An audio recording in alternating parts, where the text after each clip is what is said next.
பண்ணைக்கு சிக்ஸ் வரக்கு முன்னாடி நம்ம எப்படி ரெடி பண்ணி வச்சிருந்தோம் அப்படின்னு சொல்லி தான் இந்த வீடியோங்க. எப்பவுமே நைட் டைம் தான் சிக்ஸ் வண்டி வருங்க குஞ்சு இறக்குறதுக்கு.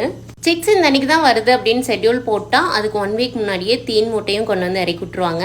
ஒன்ஸ் கோழி பிடிச்சிட்டாங்கன்னா அடுத்து குஞ்சு வரைக்கும் 10 to 20 நாள் கேப் கொடுப்பாங்க. அதுக்குள்ள நம்ம கோழி பிடிச்சதுமே முதல்ல கோழி ஏற வலிச்சுட்டு பண்ணை சுத்தம் பண்ணி விட்டுருவானுங்க. பண்ணை நல்லா சுத்தம் பண்ணி அந்த ஃபீட்ரு ட்ரிங்கர் எல்லாமே கழுவி வச்சிருவோம் கையோட.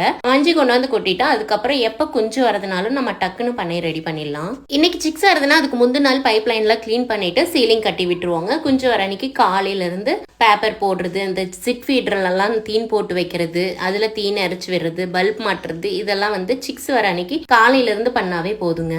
ஈவினிங் ஒரு 3-4 மணி இருக்கிறப்ப பண்ணை இந்த மாதிரி ரெடி பண்ணி வச்சிட்டோங்க. பண்ணையில கறி போடுற வேலை ஒன்று தான் பாக்கி. மொடாவெல்லாம் எடுத்து வச்சாச்சு. பண்ணை சிக்ஸ் வண்டி வந்துருச்சு அப்படின்னு சொன்னதுமே நாங்கள் அதை ரெடி பண்ணி வச்சிருவோம். கோழி குஞ்சு வந்ததும் குடிக்கிறதுக்கு சக்கரை தண்ணி ரெடி பண்ணி 4 அந்த ப்ளூ டேங்க்லேயே ஊற்றி விட்டோங்க.